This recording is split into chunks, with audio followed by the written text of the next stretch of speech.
Baik, bismillahirrahmanirrahim. Assalamualaikum warahmatullahi wabarakatuh.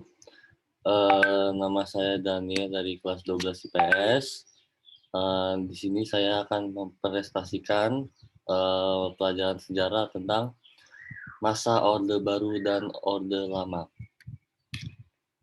Oke, saya akan share screen ya. Oke, masa Orde Baru dan Orde Lama. Pengertian Orde Baru dan Orde Lama. Orde Lama adalah sebutan bagi orde pemerintah sebelum Orde Baru yang dianggap tidak melaksanakan Pancasila UUD 1945 secara murni dan konsekuen yang ditandai dengan diterapkan demokrasi terpimpin di bawah kepemimpinan Soekarno. Jadi Orde Lama ini tidak melaksanakan UUD Pancasila 1945 secara murni, harus di atas pimpinan Soekarno, entah apa itu. Orde Baru adalah sebutan bagi masa pemerintahan Presiden Soeharto di Indonesia. Orde Baru menggantikan Orde Lama yang merujuk pada era pemerintahan Soekarno. Orde Baru hadir dengan semangat koreksi total atas penyimpangan yang dilakukan oleh Soekarno pada masa Orde Lama dan masa Orde Lama. Orde Baru berlangsung dari tahun 1966 hingga 1998. Jadi Orde Lama itu masih era pemerintah Soekarno. Nah, pada tahun 1966 sampai 1998 masuklah Orde Baru yang dipimpin oleh Presiden Soeharto. Sistem pemerintahan Orde Baru.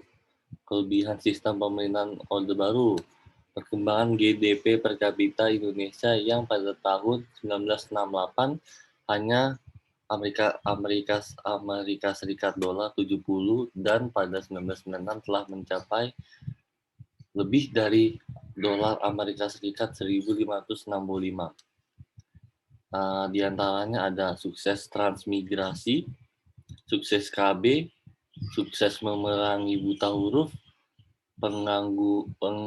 pengangguran minimum, sukses repelita, rencana pembangunan 5 tahun. Selanjutnya, kekurangan sistem pemerintahan Orde Baru. Kekurangannya adalah maraknya praktik korupsi dan nepotisme di kalangan penjabat tinggi pada tahun 1990-an. Praktik korupsi semakin merajalela. Jadi nomor satu ini pada tahun 90-an korupsi itu semakin naik. Bahkan tahun 97 banyak yang demo, bahkan tahun 98 banyak yang meninggal. Disebut juga korban tragedi Mei 1998. Pemerintahan membatasi media informasi dan kebebasan berpendapat sehingga akan sulit mengkritik pemerintah. Jadi pemerintah itu membatasi media informasi dan bebas berpendapat lewat sosial media, dan sulit juga mengkritik pemerintah. Mengkritik itu apa ya disebutnya? Jadi kayak kita sulit gitu memahami apa yang dipikirkan oleh pemerintah. Yang ketiga adalah pembangunan sangat gencar namun hanya berfokus pada kota-kota yang besar. Jadi nomor 3 ini mau bangun yang gencar, cuman hanya di kota-kota yang besar, yang kecil-kecil tidak dibangunkan. Pemerintah mudah curiga pada organisasi, jadi pemerintah itu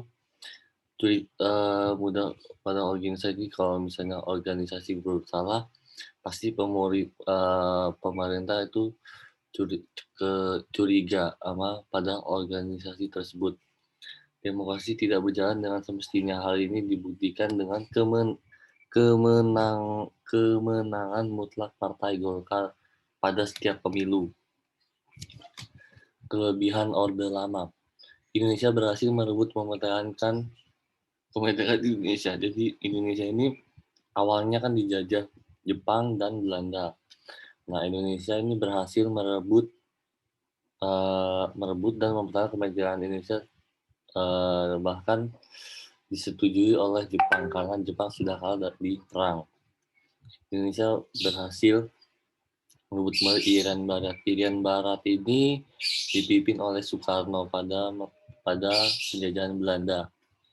Indonesia Indonesia menjadi pelopor diadakan konferensi Asia Afrika. Dari konferensi Asia Afrika ini yang paling mimpin itu adalah Indonesia. Indonesia menjadi pelopor gerakan non-blok. Jadi banyak anggota yang ke gerakan non-blok, bahkan banyak banyak juga jenderal-jenderal yang mati. Tak sih non-blok, mungkin beda lagi. Kekurangan Orde Lama. Situasi politik yang tidak stabil, munculnya sistem demokrasi terpimpin, ideologi yang saling bertentangan, terjadinya penyimpangan dari Pancasila dan UUD 1945. Yang terakhir adalah kebijakan Orde Lama dan Orde Baru. Setelah proklamasi kemerdekaan Indonesia pada tanggal 17 Agustus 1945, maka perubahan tidak hanya terjadi dalam bidang pemerintahan, tetapi juga dalam bidang pemerintahan saja, tetapi juga dalam pendidikan. Perubahan yang terjadi dalam bidang pendidikan merupakan perubahan yang bersifat mendasar, yaitu perubahan menyangkut penyesuaian kebijakan pendidikan dengan dasar cita-cita dari suatu bangsa yang mereka dan negara yang merdeka. Untuk mengadakan penyesuaian dengan cita-cita bangsa Indonesia yang merdeka, itulah maka pendidikan mengalami perubahan, terutama dalam landasan idealnya. Tujuan pendidikan, sistem persekolahan, dan kesempatan belajar yang diberikan kepada rakyat Indonesia.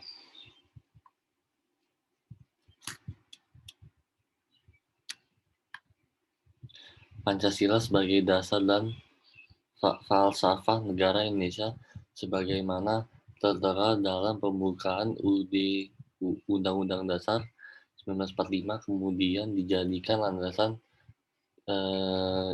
ideal pendidikan di Indonesia, walaupun dengan kurun waktu 1945 sampai dengan 1950. Negara Indonesia mengalami beberapa kali perubahan undang-undang dasar, tetapi dasar falsafah negara tidak mengalami perubahan. Karena itulah Pancasila mantap menjadi landasan ideal pendidikan di Indonesia. Jadi itu saja yang saya bisa sampaikan. Bila ada kata-kata yang salah itu di dalam diri saya, wabillahi taufiq wa hidayah. Wassalamualaikum warahmatullahi wabarakatuh.